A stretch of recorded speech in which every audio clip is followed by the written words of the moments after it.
नमस्कार, मैं योगेश राणा। केंद्र सरकार ने देश में जातीय जनगणना कराने का ऐलान कर दिया है। इस घोषणा के तुरंत बाद चर्चा यह शुरू हुई, आखिर जातीय जनगणना का देश के अलग अलग हिस्सों में राजनीतिक समीकरणों पर क्या असर रहेगा।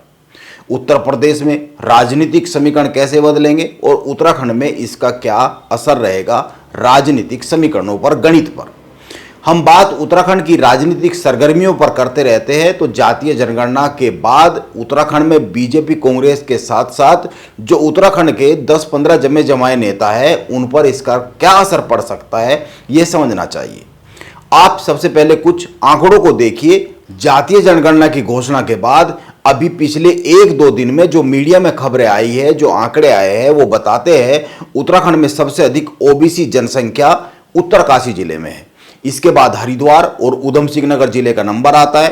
दैनिक जागरण की एक रिपोर्ट बताती है हरिद्वार में 56% और उधम सिंह नगर में 45% से अधिक ओबीसी जनसंख्या है। देहरादून में ओबीसी की आबादी 34% है। इसके अलावा अन्य जिलों में 6 से 5% के करीब है ओबीसी की जनसंख्या। यानी बात साफ है, उत्तरकाशी, हरिद्वार, उधम सिंह नगर और देहरादून में विधानसभा की करीब इन जिलों में 34 सीटें आती है और इनमें से अधिकतर पर जातीय जनगणना के बाद सामाजिक और राजनीतिक माहौल बदलेगा।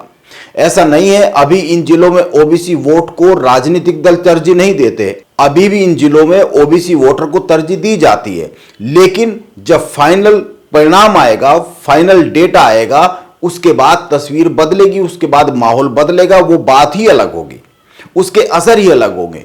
उत्तराखंड की जनसंख्या लगभग 1.25 करोड़ है। कुल आबादी में अनुसूचित जाति की बात करें तो 19% और अनुसूचित जनजाति की भागीदारी की बात करें तो 3% है। उत्तराखंड में 70 विधानसभा की सीटें हैं। 12 सीटें अनुसूचित जाति के लिए आरक्षित है और 2 सीटें अनुसूचित जनजाति के लिए आरक्षित है। लेकिन उत्तराखंड की जनसंख्या में बड़ी हिस्सेदारी होने के बावजूद ओबीसी की जो सीट है वो कोई भी आरक्षित नहीं है, जबकि हिस्सेदारी बड़ी है। ओबीसी के लिए सीटें आरक्षित होने के बाद राजनीतिक समीकरण उत्तराखंड में बदलेंगे, इससे कोई इनकार नहीं किया जा सकता है। जातीय जनगणना के बाद उत्तराखंड में ओबीसी की एक बड़ी मजबूत स्थिति सामने आ सकती है, इसीलिए यह माना ही जाना चाहिए इसके बाद उत्तराखंड में राजनीतिक और सामाजिक समीकरण पूरी तरीके से बदलेंगे।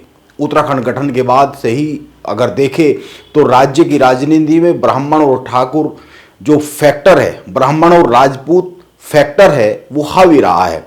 बीजेपी और कांग्रेस दोनों ही दल मुख्यमंत्री या तो ब्राह्मण बनाती रही है या फिर राजपूत बनाती रही है। यदि किसी दल का मुख्यमंत्री राजपूत समुदाय से बनता है तो पार्टी का जो अध्यक्ष होता है वो ब्राह्मण को बनाया जाता है। मौजूदा समय में आप बीजेपी की स्थिति देख सकते हैं और अभी जो नए अध्यक्ष बनने वाले हैं उनको लेकर जो मीडिया में खबरें आती रहती है उसको देख सकते हैं। क्योंकि मुख्यमंत्री राजपूत है तो इसीलिए बार बार ये बात आती रहती है कि बीजेपी का जो प्रदेश अध्यक्ष है वो ब्राह्मण ही होंगे और गढ़वाल से कोई होंगे। लेकिन आने वाले समय में यह समीकरण पूरी तरीके से बदल भी सकता है।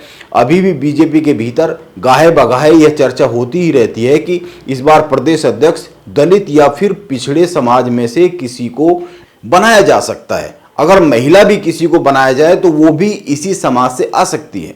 वैसे तो अखबारों में और टीवी पर खूब बयान चल रहे हैं। बीजेपी और कांग्रेस के सभी बड़े नेता भी, उत्तराखंड के भी, जातीय जनगणना का स्वागत कर रहे हैं। लेकिन जातीय जनगणना के बाद बदले हुए राजनीतिक और सामाजिक समीकरण, गणित इन्हीं नेताओं में से कईयों के लिए चिंता का विषय भी बन सकते हैं।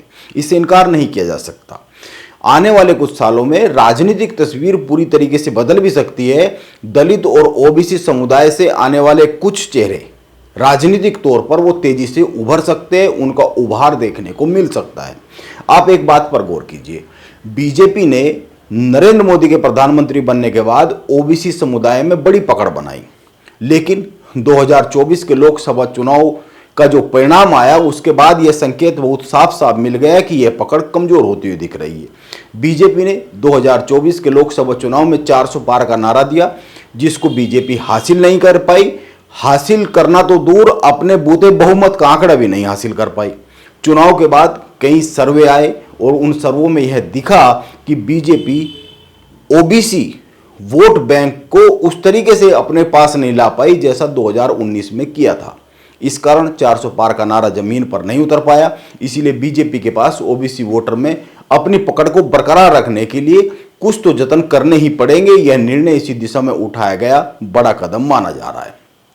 लेकिन सामान्य वर्ग के वोटर पर इसका क्या असर पड़ेगा आने वाले समय में, इस पर अभी कुछ कहना जल्दबाजी होगी, लेकिन असर पड़ सकता है। बीजेपी हिंदू वोटों को धार्मिक आधार पर एकजुट कर अपने राजनीतिक समीकरण साधती है। जाति आधारित राजनीति को जितनी हवा मिलेगी उतना ही वोटों का विभाजन होने का डर पैदा होगा। यह कोई बहुत गहरा गणित नहीं है। राजनीति में खतरा यह है, जातिगत जनगणना के बाद यदि वोटर फिर से जाति को ध्यान में रखकर वोट डालने लगा, अपने नेता को देखने लगा, उम्मीदवार को चुनने लगा, तो हिंदुत्व और राष्ट्रवाद की बीजेपी की जो राजनीति है वह कमजोर हो सकती है। यह खतरा है। लेकिन बीजेपी ने यह निर्णय लिया है तो जाहिर सी बात है बहुत ही सोच समझ कर लिया होगा। और सूचना जो आ रही है कि संघ के फीडबैक के बाद यह निर्णय लिया गया है तो बहुत ही तैयारी के साथ लिया गया होगा।